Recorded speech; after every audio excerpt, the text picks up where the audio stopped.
আসসালামু আলাইকুম। আজ ২০ নভেম্বর ২০২৫ বৃহস্পতিবার। আজকের প্রধান প্রধান খবর নিয়ে উপস্থিত হয়েছি আমি আনোয়ার বাবু। প্রথমে সংবাদ শিরোনাম, এরপর বিস্তারিত। নির্বাচন কমিশনের মধ্য থেকে রিটার্নিং কর্মকর্তা চায় বিএনপি। ভোটের জন্য সৎ ও নিরপেক্ষ ওসি খুঁজছে পুলিশ। শান্তিপূর্ণ ভোটে সামরিক বাহিনীর সহায়তা চান প্রধান উপদেষ্টা।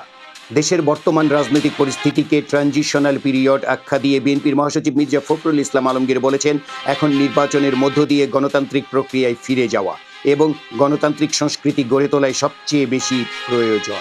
শেখ হাসিনাকে ফেরাতে ইন্টারপোলে চিঠির প্রস্তুতি। বিএনপির সঙ্গে সমঝোতা না হলে বিকল্প জোট গণতন্ত্র মঞ্চে।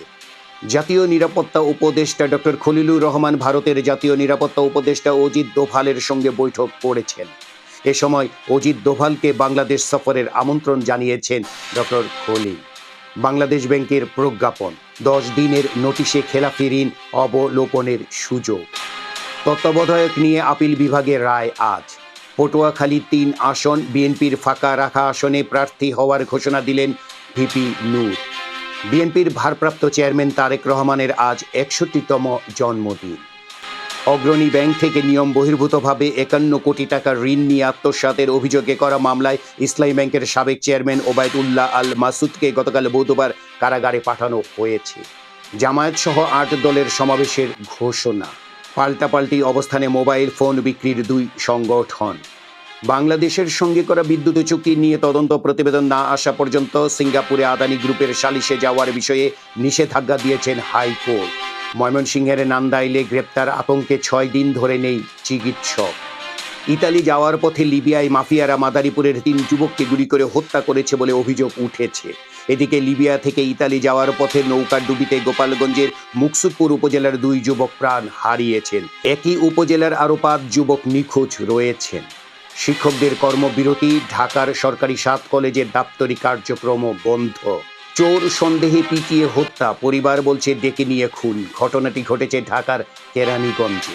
আন্তর্জাতিক খবরে দেখা যাচ্ছে, নিউ ইয়র্ক সফরে গেলে ইসরায়েলের প্রধানমন্ত্রী বেনিয়ামিন নেতানিয়াহুকে গ্রেপ্তারের হুঁশিয়ারি দিয়েছেন দেশটির নবনির্বাচিত মেয়র জোহরান মামদানি। বিনোদনের খবরে আজ দেখা যাচ্ছে, মিস ইউনিভার্সাল প্রতিযোগিতার মঞ্চে জামদানি পরে নজর কেড়েছেন বাংলাদেশের মডেল ও অভিনয় শিল্পী তানজিয়া জামান মিথিলা। এই খবর। এই ছিল আজকের প্রধান প্রধান খবরের শিরোনাম। এবার বিস্তারিত। নির্বাচন কমিশনের মধ্য থেকে রিটার্নিং কর্মকর্তা চাই বিএনপি। এই খবরের ভেতরে দেখা যাচ্ছে, নির্বাচন কমিশন কর্মকর্তাদের মধ্য থেকে রিটার্নিং কর্মকর্তা ও সহকারী রিটার্নিং কর্মকর্তার নিয়োগ, প্রতি কেন্দ্রে 5 জন করে সেনা মোতায়েন ও লটারির মাধ্যমে মাঠ প্রশাসনে বদলি ও গণভোট নিয়ে সুনির্দিষ্ট নীতিমালা প্রকাশের দাবি জানিয়েছে বিএনপি, জামায়াতে ইসলামী ও এনসিপি। গতকাল বুধবার নির্বাচন কমিশনের সঙ্গে আনুষ্ঠানিক সংলাপে দল 3টি এসব দাবি তুলে ধরেছে। আগারগাঁওয়ের নির্বাচন ভবনে এদিন পৃথক বৈঠকে মোট 12টি দলের নেতারা নিজেদের দাবিগুলো জানিয়েছেন। বিএনপির সঙ্গে সমঝোতা না হলে বিকল্প জোট গণতন্ত্র মঞ্চের। এই খবরের ভেতরে দেখা যাচ্ছে, আসন্ন ত্রয়োদশ জাতীয় সংসদ নির্বাচন সামনে রেখে বিএনপির সঙ্গে আসন সমঝোতা নিয়ে জটিলতায় পড়েছে 6টি রাজনৈতিক দলের জোট গণতন্ত্র মঞ্চ। আসন সমঝোতার বিষয়ে দীর্ঘদিন ধরে বিএনপির সঙ্গে ধারাবাহিক আলোচনা চললেও এখনো চূড়ান্ত সিদ্ধান্তে পৌঁছাতে পারেনি তারা। মঞ্চের তরফ থেকে 50টি আসনের তালিকা বিএনপির কাছে পাঠানো হলেও বিএনপি তা নিয়ে অনাগ্রহ প্রকাশ করছে। এতে মঞ্চের ভেতরেই বাড়ছে মতভেদ। বিএনপির সঙ্গে আসন সমঝোতা না হলে বিকল্প রাজনৈতিক জোট তৈরি করার কথাও ভাবছেন মঞ্চের নেতারা। জামায়াত সহ 8 দলের সমাবেশের ঘোষণা। এই খবরের ভেতরে দেখা যাচ্ছে, জাতীয় নির্বাচনের আগে গণভোট সহ 5 দাবিতে নতুন কর্মসূচি ঘোষণা করেছে জামায়াত সহ যুগপৎ আন্দোলনে অংশ নেওয়া 8 দল। নতুন কর্মসূচি হিসেবে ঢাকা ছাড়া অন্য 7টি বিভাগে 30 নভেম্বর থেকে 6 ডিসেম্বর পর্যন্ত পর্যায়ক্রমে সমাবেশ করবে দলগুলো। গতকাল বুধবার রাজধানীর পুরানা পল্টনে বাংলাদেশ খেলাফত মজলিসের কেন্দ্রীয় কার্যালয়ে 8 দলের লিয়াজো কমিটির বৈঠক পরবর্তী এক প্রেস ব্রিফিংয়ে এই ঘোষণা দেওয়া হয়। 8 দলের পক্ষে কর্মসূচি ঘোষণা করেন বাংলাদেশ খেলাফত মজলিসের সিনিয়র নায়েবে আমির ইউসুফ আশরাফ। তিনি বলেন, জুলাই সনদের আইনি ভিত্তি সহ 5 দফা দাবিতে যুগপৎ আন্দোলনে রয়েছে 8 দল। এরই মধ্যে সরকার আদেশের মাধ্যমে জুলাই সনদের আইনি ভিত্তি দিয়েছে। তবে চূড়ান্ত আইনি ভিত্তিক গণভোটে নির্বাচনের আগে করার দাবি ছিল আমাদের, কিন্তু সরকার জাতীয় নির্বাচন ও গণভোট একই দিনে করার সিদ্ধান্ত নিয়েছে। প্রেস ব্রিফিং থেকে ঘোষণা করা হয় ৩০ নভেম্বর রংপুর, ১ ডিসেম্বর রাজশাহী, ২রা ডিসেম্বর খুলনা, ৩রা December Barishal, ৪ December Mymensingh, ৫ December Sylhet এবং ৬ ডিসেম্বর চট্টগ্রামে বিভাগীয় সমাবেশ অনুষ্ঠিত হবে।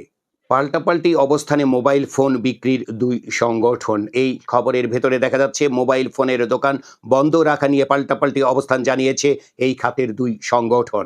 গতকাল বুধবার দুপুরে মোবাইল ফোন ব্যবসায়ীদের সংগঠন মোবাইল বিজনেস কমিউনিটি বাংলাদেশ সারা দেশে মোবাইল ফোন বিক্রির দোকান বন্ধের ঘোষণা দেয়।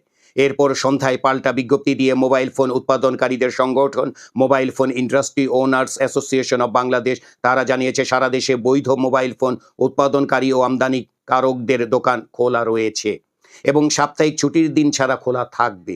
আগামী ১৬ December national equipment identity register ব্যবস্থা কার্যকরের ঘোষণা দিয়েছে সরকার। আইইআইআরকে কেন্দ্র করে মুখোমুখি অবস্থানে মোবাইল ফোন উৎপাদনকারী এবং মোবাইল ফোন ব্যবসায়ীদের সংগঠন দুটি। গ্রেপ্তার আতঙ্কে ৬ দিন ধরে নেই চিকিৎসক। ঈশ্বরগঞ্জ উপজেলা স্বাস্থ্য কমপ্লেক্সের এই খবরে দেখা যাচ্ছে ময়মনসিংহের ঈশ্বরগঞ্জ উপজেলা স্বাস্থ্য কমপ্লেক্সে ৬ দিন ধরে গ্রেপ্তার আতঙ্কে হাসপাতালে আসছেন না চিকিৎসকেরা। ফলে ৫০ শয্যার হাসপাতালে চিকিৎসা নিতে আসা রোগীদের চিকিৎসা সেবা না পেয়ে ফিরে যেতে হচ্ছে। শুধু চিকিৎসক নয়, নার্স ও হাসপাতালের কর্মচারীরাও গ্রেপ্তার আতঙ্কে রয়েছেন। জানা গেছে অনিয়ম ও দুর্নীতির অভিযোগ এনে ১২ নভেম্বর উপজেলা স্বাস্থ্য কমপ্লেক্সের সামনে মানববন্ধন করতে এসে স্থানীয় ও হাসপাতালের কর্মচারীদের হামলার শিকার হন জাতীয় নাগরিক পার্টি এনসিপির ঈশ্বরগঞ্জ উপজেলার প্রধান সমন্বয়কারী মোহাম্মদ মোজাম্মেল হক। এতে তিনি সহ ৩ জন আহত হন। এ ঘটনায় ১৪ নভেম্বর মোজাম্মেল উপজেলা স্বাস্থ্য ও পরিবার কল্যাণ কর্মকর্তা জাকির হোসাইনকে প্রধান করে ২১ জনের নাম উল্লেখ সহ অজ্ঞাত আরও ১০-১২ জনের বিরুদ্ধে থানায় লিখিত অভিযোগ দেন। এ ঘটনায় হাসপাতালের নিরাপত্তা কর্মী শাকিল আহমেদকে আটক করেছে পুলিশ। মামলার পর থেকে হাসপাতালে আসছেন না চিকিৎসক সহ নার্স ও কর্মচারীরা। চোর সন্দেহে পিটিয়ে হত্যা, পরিবার বলছে ডেকে নিয়ে খুন। ঘটনাটি ঘটেছে ঢাকার কেরানীগঞ্জে। এই খবরের ভেতরে দেখা যাচ্ছে ঢাকার কেরানীগঞ্জে চোর সন্দেহে রাজ্জাক শেখ নামের ৩৫ বছর বয়সী এক যুবককে পিটিয়ে হত্যার অভিযোগ উঠেছে। কেরানীগঞ্জ মডেল থানার হজরতপুর ইউনিয়নের দক্ষিণ ঢালিকান্দি গ্রামে গত বুধবার ভোর 4:30টার দিকে এ ঘটনা ঘটে। পরিবারের অভিযোগ রাজ্জাককে ডেকে নিয়ে খুন করা হয়েছে। তবে অন্যরা বলছেন রাজ্জাক নিহত হয়েছেন গ্রামবাসীর পিটুনিতে।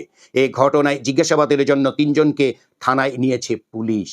বিনোদনের খবরে দেখা যাচ্ছে মিস ইউনিভার্সাল প্রতিযোগিতার মঞ্চে জামদানি শাড়িতে নজর কেড়েছেন বাংলাদেশের মডেল ও অভিনয় শিল্পী তানজিয়া জামান মিথিলা। সুন্দরী প্রতিযোগিতার এই মঞ্চে বাংলাদেশের প্রতিনিধিত্ব করে মিথিলা শুরু থেকেই আলোচনায়। পিপুলস চয়েস বিভাগে কখনো প্রথম কখনো দ্বিতীয় অবস্থানে উঠে তিনি আলাদা নজর কেড়েছেন। বিশ্বব্যাপী ১২১ দেশের প্রতিযোগীর ভিড়ে বাংলাদেশকে সবার সামনে তুলে ধরার চেষ্টা নিয়ে সামাজিক যোগাযোগ মাধ্যমে চলছে আলোচনা। থাইল্যান্ডে চলছে মিস ইউনিভার্সের ৭৪তম আসর। সেখানে বাংলাদেশের প্রতিনিধিত্ব করছেন মিথিলা। ২১ নভেম্বর জানা যাবে কার মাথায় উঠতে যাচ্ছে মিস ইউনিভার্সাল ২০২৫-এর মুকুট। এই ছিল আজকের প্রধান খবরের শিরোনাম এবং খবর। আমাদের এই খবর নিয়ে আপনাদের যদি কোনো মতামত থাকে তাহলে কমেন্ট বক্সে জানাতে পারেন।